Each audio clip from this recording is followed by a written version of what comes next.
Good morning, sisters. Good morning, We are Father. now on the fourth Sunday of Advent and it's drawing to a close. So, how is our Advent journey? What were the graces that we were asking in this season of Advent? Have we received peace, joy, hope, and love? Whenever we see girls and girls not selling lanterns on the street but eagerly cheesemongering on the street, what do we call them? Now the social media has created a moniker whenever they see girls and girls gossiping on the street. And they are now called, famously called, Marites, or short for Mare, anong latest. And there was this old running joke that asked, what's next to Mars? Or what comes after Mars? It asks, Mars, alam mo ba? Or Mars, do you know? It is not to encourage and promote this culture of gossiping and spreading rumors against the other person, but it is the other way around. It is to discourage people from doing so. As Pope Francis would remind us that gossip is like a poison in our community. It slowly kills the other person, the subject of our chismes, and without caring about the truth. It is one of the most uncharitable acts that one may commit. It is against our candle of love because it is against charity. Do you know how powerful our words are? In marketing, the most reliable and unbeatable strategy is still the word of mouth.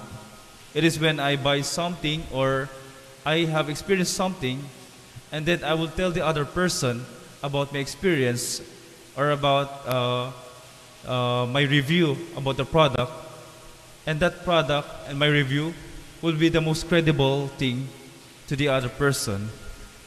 When someone we know give us review about something, a place, a restaurant, most probably the other person will surely try out what I have experienced and what I have bought. That's how powerful our words are. In Italian translation, it is called passaparola. And it's so interesting to know the meaning of this word, the passaparola. We mean we pass the word, we pass our own truth, we pass the message to the other person so that it will spread to the other people. And as you spread the word to other people, it grows. It grows and becomes the truth. That's how powerful words are.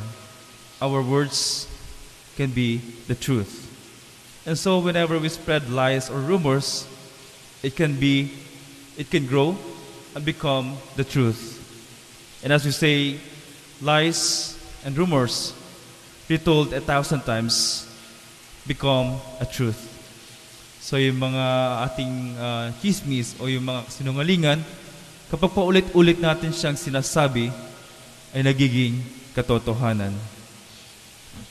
And so, my dear brothers and sisters, why don't we try to convert our kind of Marites moniker to a like Marisal, like Mare, tayo na magdasal.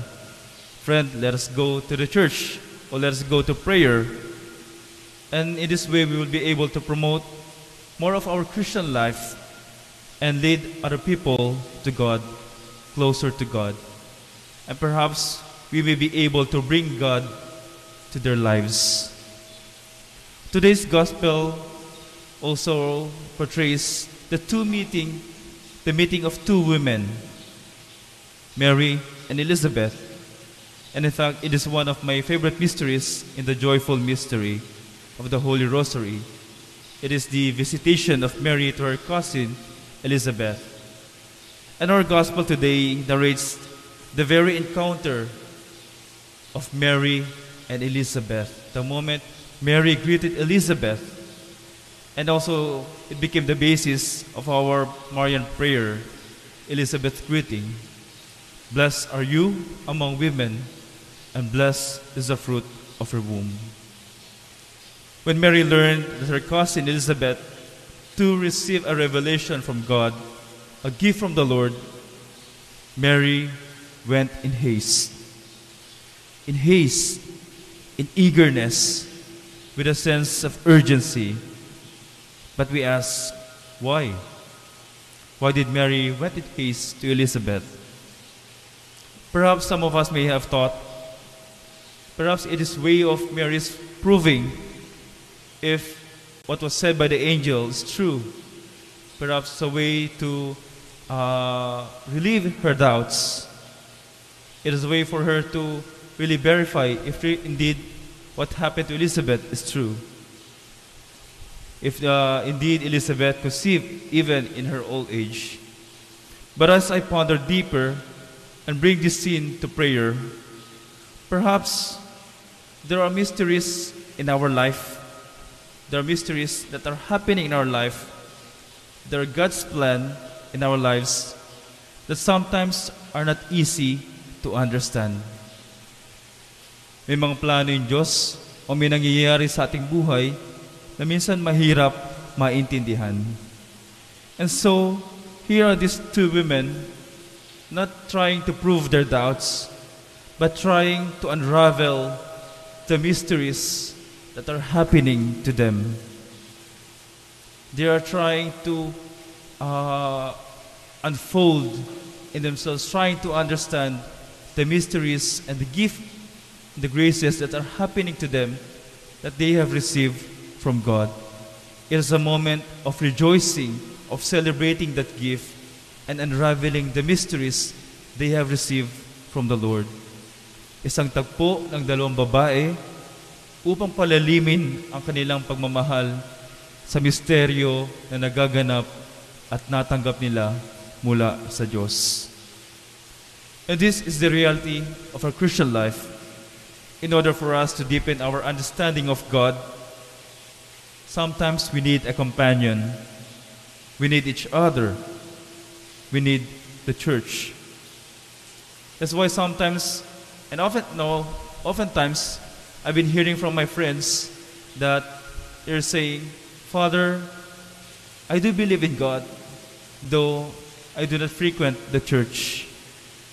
I do believe in God, but sometimes I fail to pray. But how can we deepen our relationship if we do not encounter the Lord? How can we deepen our faith if we do not try to unravel it and to struggle with our own faith? Paano natin mas makikilala ang Diyos kung di tayo nakikipagtagpo sa Diyos? We can only have knowledge of someone through encounter, ang pakikipagtagpo sa Diyos. And this encounter will lead us to a deepening, to a deeper relationship with God. And is it this what we celebrate this season, this coming Christmas season? Our encounter with God. Ang pakikipagtagpo ng Diyos sa atin by becoming man, by becoming in this lowly state of being one with us and being one of us. I know the sisters are all familiar with spiritual direction. We have this ministry in the church about spiritual direction and counseling. And as my spiritual director would say, it is not really to point out where you are going. It's not really to point out where you should go, but it's to point out where is God meeting you in your life. Where is God meeting you in your life? Kung paano nakikipagtagpo ang Diyos, even in those darkest moments of our life, even in those confusing moments of our life, God is there meeting us. Even in the rubbles, even in the mess, even in the brokenness of our lives, God is meeting us. And this is encounter that we have to struggle with sometimes, that we have to confront, that we have to unravel, to unfold with one another. It can be personal, but it is also a communitarian experience of God, of encountering God. And so, my dear brothers and sisters, as Christmas time is a moment of a lot of encounters. We will have a lot of reunions, of parties, of gathering. May everyone be filled with that kind of love, a love that brings Christ to others. We will become bearers of Christ to others. We bring Christ to others as we encounter them. And we, together with our brothers and sisters, try to celebrate, to unravel, and to deepen our understanding of God, of who God is in our lives. Just like Mary and Elizabeth, who in their encounter, in their availability, and in their openness, in the grace of God, their correspondence to God's grace, tries to know more of what is happening in them and tries to celebrate the gift that they have received from the Lord. May our encounters be a moment of encountering the Lord too in our lives. Amen.